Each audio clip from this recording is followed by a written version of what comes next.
Hello and welcome to Supreme Commander Forge Alliance Forever.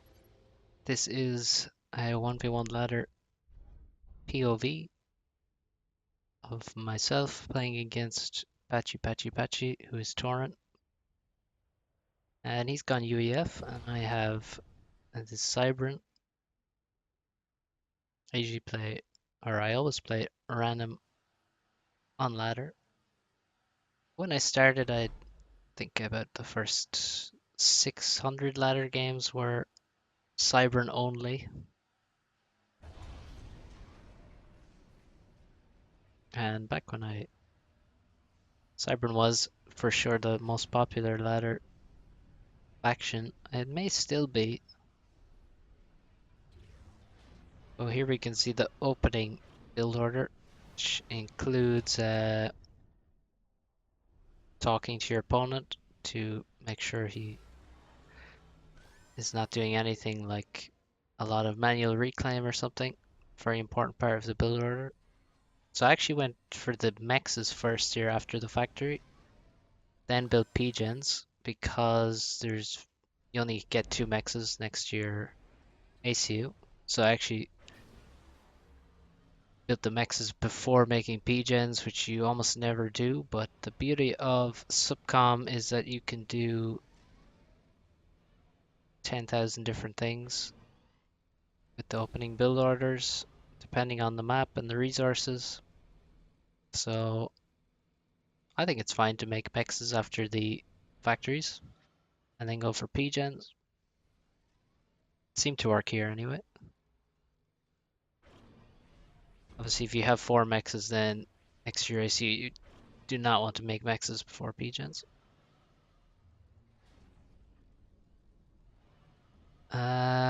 So now we're doing some manual reclaim. There's quite a bit of reclaim on this map to get. I'm just trying to find the most. At the start, every engineer, you're trying to find the best path for expansion, which will also include some manual reclaim that you may need. And in between those expanding engineers, where you're finding the best route, most efficient route, you're also deciding when am I adding assistance to the ACU. So I added some there, which I maybe should not have done. Well, I guess I can actually afford it, it seems. I have installed. But this build is going to get kind of bad quite soon. We're going to see some economy problems for many minutes. One thing, I have a couple labs, but I have no Mantis yet. I just got one Mantis out now. I found his engineer. And this is quite a good engineer to kill, for sure. You can see there's a lot of mexes on these plateaus, center left and center right, and also manual reclaim to grab. So here, after building that third land factory, I just queued up another land factory with no more P-gens. And that's the beginning of the mistakes. So that was a bad order to give. Now I'm running out of mass, and if I have mass to use this build power, you can see I'm going to run out of power. So I should have added 1, 2, 3 P-gens after that land factory, and also could move towards the Hydra as well with some build power to get that. So that's a mistake, and I mean it's still salvageable if I start building power right now. But in the time those NGs are walking to the Hydra, you can see I just ordered 2 of them to go there to build it. I'm going to, well, I'm not going to be building power in that time, and that's going to screw me. And you can see the order that I gave there is not actually going to hurt me until, 30 seconds or like a minute later. And that's why it's useful to watch POVs, so you can actually catch what order screwed you, because the order may not have, well, it's almost certainly not going to be immediately prior to when you run into problems. So another mistake there. by queuing up those factories, I am now going to run out of power completely and stall very heavily. So you could have thought that that order was the main problem, but really the problem started, I mean, like 2 minutes ago perhaps, and only got very bad now. So yes, it probably sounds very boring, but economy management is a huge part of what makes people good at this game. So it's kind of important to focus on it. 3 versus 2 on this side. My mantis are going to lose. Looks like I lose my mantis on the left as well, which is kind of bad. Trying to do a bit of micro and target fire the units so that I get a better trade, but only makes a small difference. And right now I'm feeling like I have almost no tanks, like my economy is in shambles, so I have no power, and I basically feel like I'm probably going to lose this game just based off of this start. Which maybe is an exaggeration, but it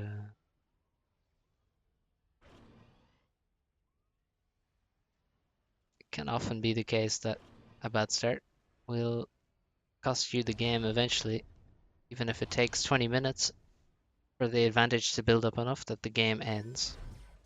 So I'm just in mid. There's some nice reclaim in mid, some I think Obsidian Rex. And I may have even overflowed there. Still stalling power, of course. So I had more engineers on P-gens.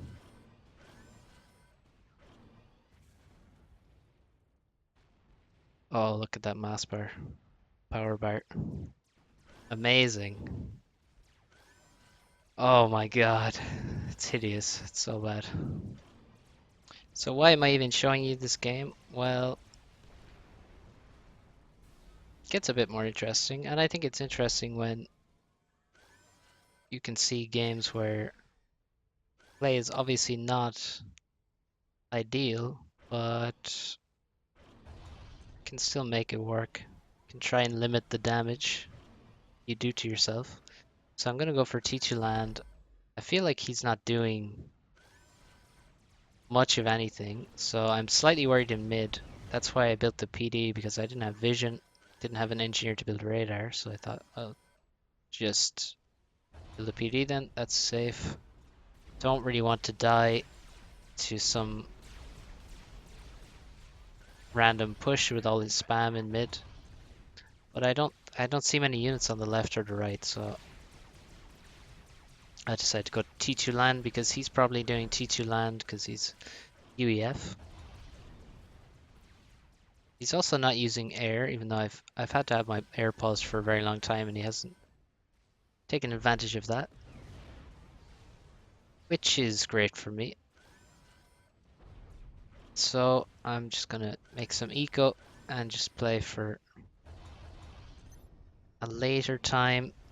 So if I'm being efficient and I keep being efficient from now on, rather than what I was doing in the early game where I was stalling a lot, then I can make up the disadvantage perhaps.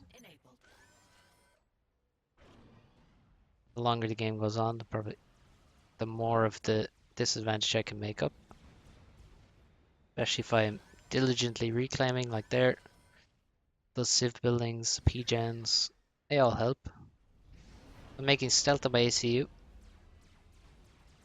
because stealth is great. It's very cheap, and vision in this game is quite a lot less reliable than radar, which is one of the most important things about why, one of the most important reasons why stealth is actually good. Because unit vision in this game updates very slowly. It's every few seconds, basically. Whereas radar updates and refreshes a lot more often. So you will often see, like here where I don't have vision, you can see the units sort of pop in to vision randomly, sort of, well, seemingly randomly. But it's just the way the vision works that it only refreshes it's at a slower rate than radar, so that units will actually get well into your vision radius before appearing and being visible on the screen.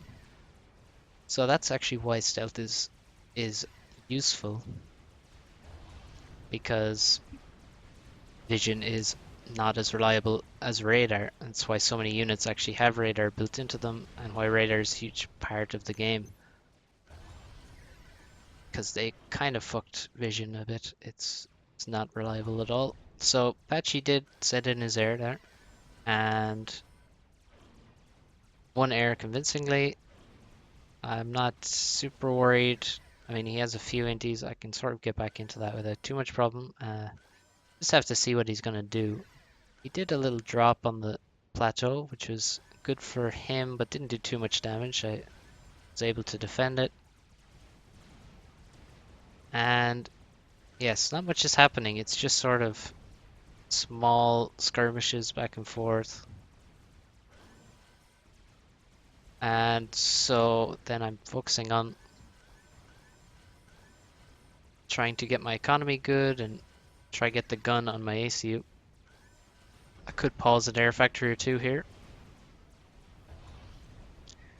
I am stalling.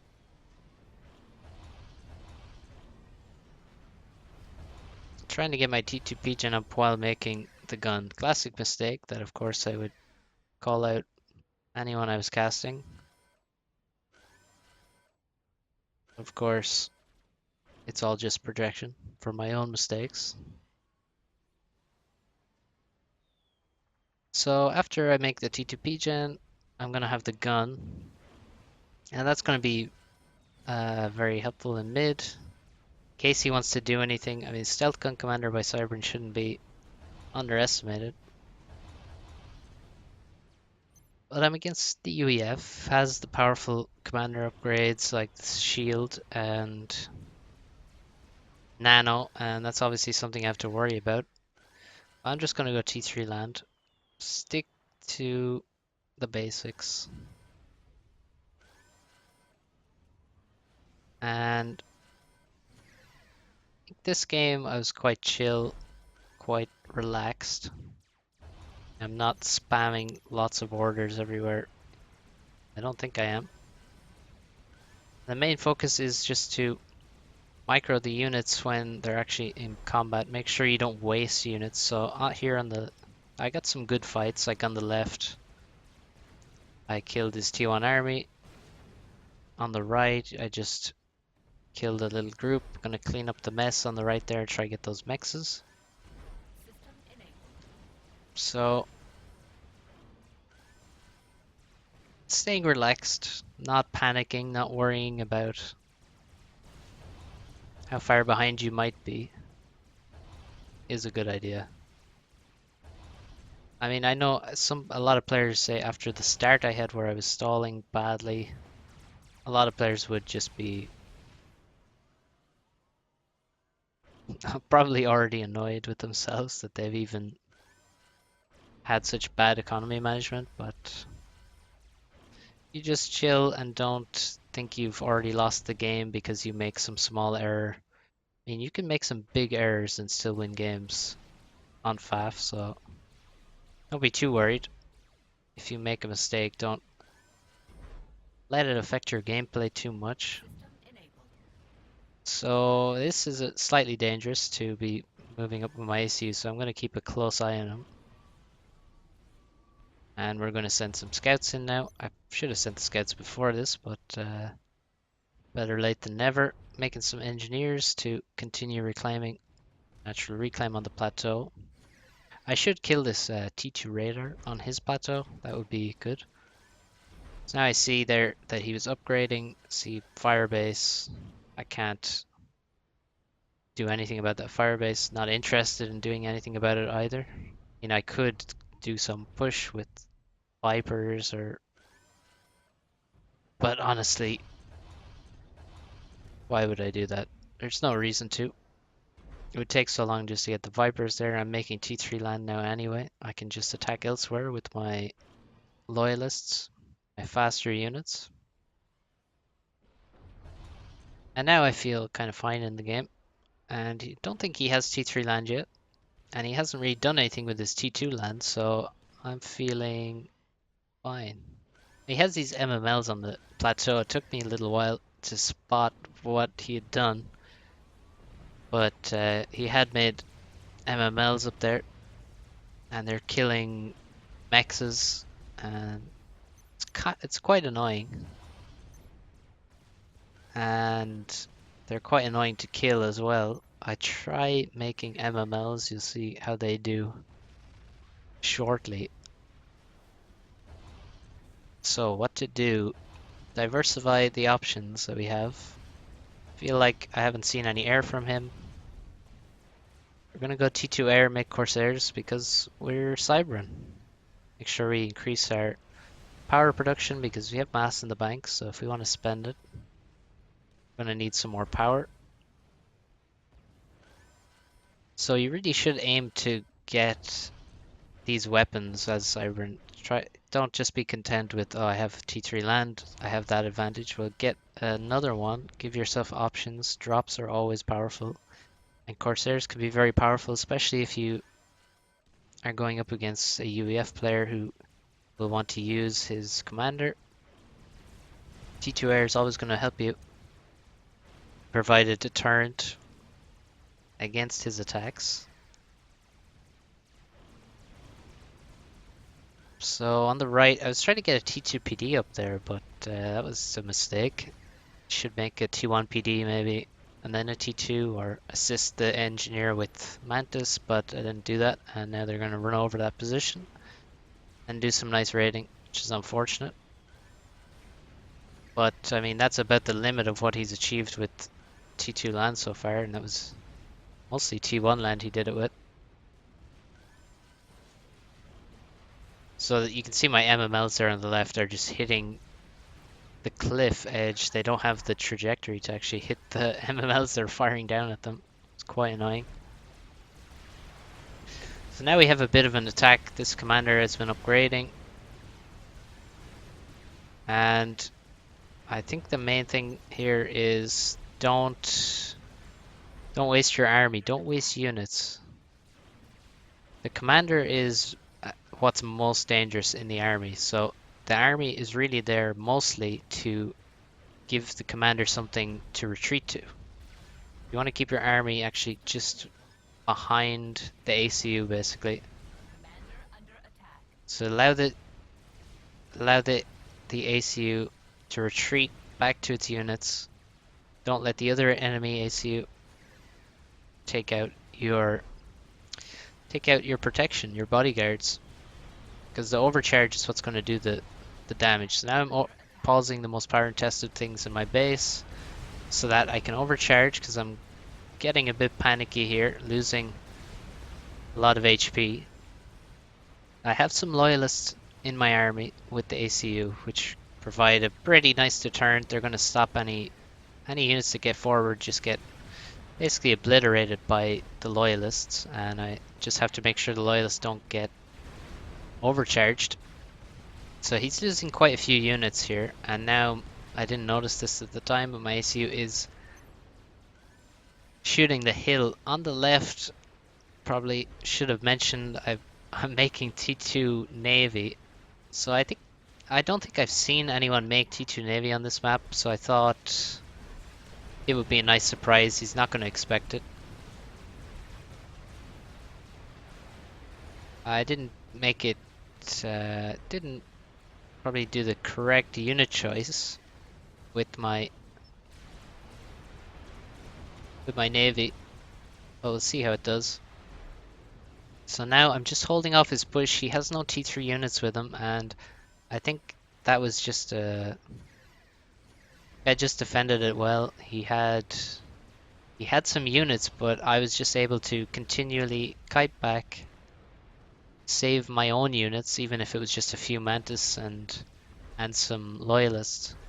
But as long as I have some units, he can't just keep pushing, I can retreat, and I can just give up ground and get as many overcharges in as possible there. So now he does push me back far enough to send some units up the right, but without air control, I think he had a flak there with them, but I sniped it quickly with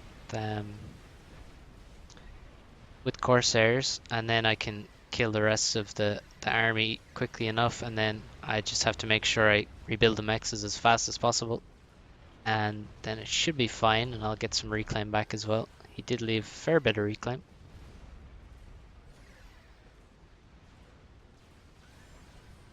Now this was quite nasty. You watch my loyalists turn and bunch up, and then an overcharge takes 3 of them. Remember what I said about wasting units? Well, that was a terrible waste of 3 loyalists. There's no reason to even go close to the commander. It was just a bad decision. Now he's noticed that I have have T2 Navy on the left, and I mean, at this stage, what can he do versus the T2 Navy? He's already made this push, and it's failed, and it's left me reclaim. Not that much reclaim, but I guess a couple thousand, few thousand. But I made 2 Destros here first. I should have probably made 1 destroyer and 2 cruisers, because the destroyer then can kill the mexes underwater. I was kind of surprised that he only had 2 on mexes in the water. So I think most people would eco in the water first. So I kind of expected to kill T2 mexes down there. Sort of unfortunate that he only had 2 on there. But still, I can attack pretty much everything from the water, and all he can do to defend is torp bombers, and I'm sending my air in to try and take out those bombers. And from here, I think I'm doing well. I think I'm quite easily in the lead now. I think the mistake Turin did was probably, I don't know, I think he could use his T2 land on the left. The push wasn't that good. I think he had T2 on his ACU. He didn't have nano. He didn't have shield, so the ACU wasn't as powerful as it could be. I think the T2 army wasn't, well, it didn't help that much. I was able to kite and stuff.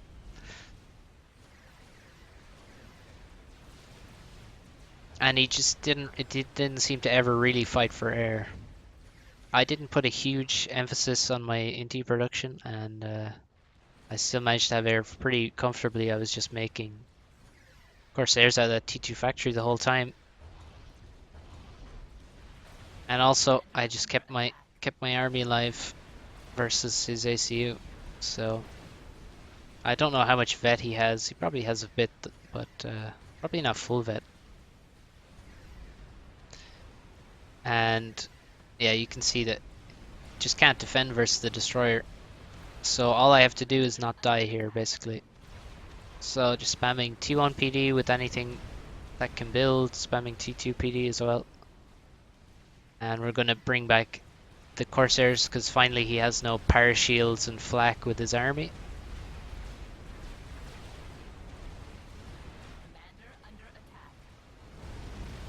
So, yep, this is end of the game here. I overcharged the Percy. He has no more units left, and the Corsairs are here. Take him out. I expect plenty of excuses in the chat. First game of the day, of course, the classic. And the second classic, of course, I'm tired. Solid excuses. So, thanks for watching. Hope you enjoyed. Hope you maybe learned something. Sorry to Torrent. Nobody likes uploads where they get killed, but you know, gotta make that content. So send me any games if you maybe make T2 Navy on this map or some other land map. Maybe you make T2 Navy on Loki. No, that's a classic strat. And if you do, or if you see it, let me know. Send me your replays, and thanks for watching. See you next time.